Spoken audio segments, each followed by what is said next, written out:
এটা তাଙ୍କର telecom section ଥିଲା electric short ହେଇଛି ଆଉ ନିଆଁଟା ଲାଗିଛି ତାଙ୍କର କେବୁଲ ତାଙ୍କ ଡକ୍ୟୁମେଣ୍ଟ ସବୁ ପ୍ରପର୍ଟି ସବୁ ତାଙ୍କର ଜଡ଼ି ଯାଇଛି ସବୁ ଲସ୍ ହେଇଯାଇଛି ତାଙ୍କର। ଏବେ ବର୍ତ୍ତମାନ ଆମେ ଯୋଉଟା ନିଆଁ ଲାଗିଥିଲା ସର୍ଟ ସର୍କିଟ ହେଇକି ନିଆଁ ଲାଗିଥିଲା ତାଙ୍କର ଯୋଉଠି ସେ ଆଡ଼େ ଯୋଉ କାମ ଚାଲିଛି ଓଭର ଉପରେ କାମ ଯୋଉଟା ଚାଲିଛି ତା ଉପରେ ତାଙ୍କର କାମ ଚାଲିଲା ସମୟରେ ସର୍ଟ ସର୍କିଟ ହେଲା।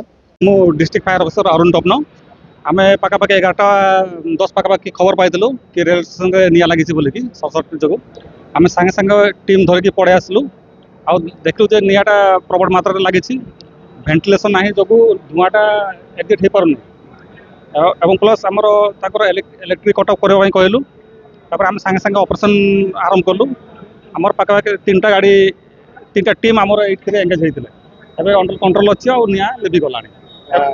କେମିତି ଲାଗିଛି ବୋଲି ଆପଣ ଏଇଟା ତାଙ୍କର ଟେଲିକମ୍ ସେକ୍ସନ ଥିଲା ଇଲେକ୍ଟ୍ରିକ୍ ସର୍ଟ ହେଇଛି ଆଉ ନିଆଁଟା ଲାଗିଛି। କ'ଣ ଆଉ କ୍ଷୟକ୍ଷତି କିଛି ଦେଖିପାରୁଛନ୍ତି କ'ଣ ଯାହା ଦେଖୁଛନ୍ତି? କ୍ଷୟକ୍ଷତି ହେଇଛି ତାଙ୍କର କେବୁଲ ତାଙ୍କ ଡକ୍ୟୁମେଣ୍ଟ ସବୁ ପ୍ରପର୍ଟି ସବୁ ତାଙ୍କର ଜଡ଼ି ଯାଇଛି ସବୁ ଲସ୍ ହେଇଯାଇଛି ତାଙ୍କର। ଆପଣମାନେ କେତେ କଷ୍ଟ ଅନୁଭବ କରିଥିଲେ ଯେତେବେଳେ ଧୂଆଁ ବାହାରୁଥିଲା ବହୁତ ପରିମାଣରେ ନିଶ୍ୱାସ ନେବା ପାଇଁ ବି ଅସୁବିଧା ହେଉଥିଲା କେମିତି କେତେ କଷ୍ଟ ହେଉଥିଲା? ନାଇଁ କଷ୍ଟ ହେଲା ଆମର BSET ଅଛି ବ୍ରିଦିଂ ଆପାରାଟସ୍ ସେସବୁ ଆମର ଟିମ୍ ମେମ୍ବର ସବୁ ଇଏ କରିକି ୟୁଜ୍ କରିକି ଆମେ ନିଆଁ ଲଗେଇଛୁ। କିନ୍ତୁ ଏମାନଙ୍କ ପାଖରେ ଯେଉଁ ଏକ୍ସଟିଂଗୁଇସର ଫାୟାର ଏକ୍ସଟିଂଗୁଇସର ତାଙ୍କ ଅଫିସରେ ଥିଲା ସେମିତି କିଛି ଦେବ? ହଁ ଏକ୍ସଟିଂଗୁଇସର ଥିଲା ତାଙ୍କ ପାଖରେ କିନ୍ତୁ ସେଇଟା ହେଲା ଫାଷ୍ଟ ଏଡ୍ ପରିକା କାମ ଦେବ ଇନିସିଆଲ ଷ୍ଟେଜ୍ ଯଦି ଇଏ ଯଦି ଆପ୍ଲାଏ କଲେ ହେଲେ ହେବ ନହେଲେ ସେଇଟା କାମ ଦେବ ନାହିଁ। ସେମାନେ କରିନଥିଲେ ଯାହା ନାଇଁ ଆକ୍ଚୁଆଲି ତାଙ୍କର କହିବା ଅନୁସାରେ ଆଉ ଗୋଟେ ଜାଗାରେ ନିଆଁ ଲାଗିଥିଲା ସେମାନେ ସେପଟେ ଗଲେ କିନ୍ତୁ ନିଆଁଟା ଏପଟେ ବି ଲାଗିଯାଇଥିଲା ତାଙ୍କର ଫୋକସ୍ ଆଉ ଗୋଟେ ଜାଗାରେ ରହିଗଲା ଯେଉଁ ଏଇପଟେ ତାଙ୍କ ଧ୍ୟାନରେ ବୋଧେ ମୁଁ ଭାବୁଛି ନଥିଲା ବୋଧେ ସେଥିପାଇଁ ଏଇ ଜାଗାରେ ବି ନିଆଁ ଲାଗିଗଲା। ଆଉ କେଉଁ ବିଭାଗରେ ଲାଗିଛି? ନାଇଁ ଖାଲି ଟେଲିକମ୍ ଏଇଟା ତାଙ୍କର ଟେଲିକମ୍ ସେକ୍ସନ ଖାଲି।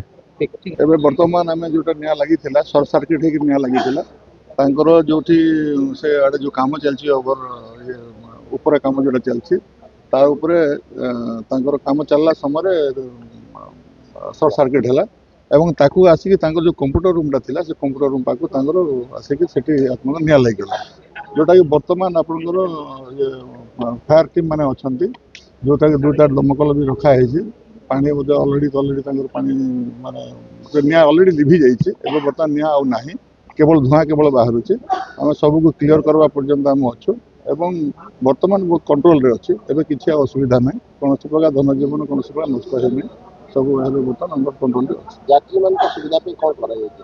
ଯାତ୍ରୀମାନଙ୍କ ପାଇଁ ଆପଣଙ୍କର 1 ନମ୍ବର ପ୍ଲାଟଫର୍ମଟାକୁ ଆମେ ବର୍ତ୍ତମାନ ଖାଲି କରିଥିଲୁ ଏବେ ବର୍ତ୍ତମାନ ଯେହେତୁ ଆଉ ବିପଦ ନାହିଁ ତ ଏବେ ବର୍ତ୍ତମାନ ଯାତ୍ରୀମାନେ ଆସିକି ବସିପାରିବେ ଏଠି ଏବଂ ରେଲୱେ ବାଲା ଯେଉଁମାନେ କର୍ତ୍ତୃପକ୍ଷ ଅଛନ୍ତି ତାଙ୍କର ବୋଧେ ଘଣ୍ଟେ 2 ଘଣ୍ଟା ଲାଗିପାରେ ତାଙ୍କର ଯେଉଁ ସିଗ୍ନାଲ ରେଡି କଲା ବେଳକୁ ଘଣ୍ଟେ 2 ଘଣ୍ଟା ଲାଗିପାରେ ଯାତ୍ରୀମାନଙ୍କ ପାଇଁ କୌଣସି ପ୍ରକାର ଅସୁବିଧା କିଛି ନାହିଁ।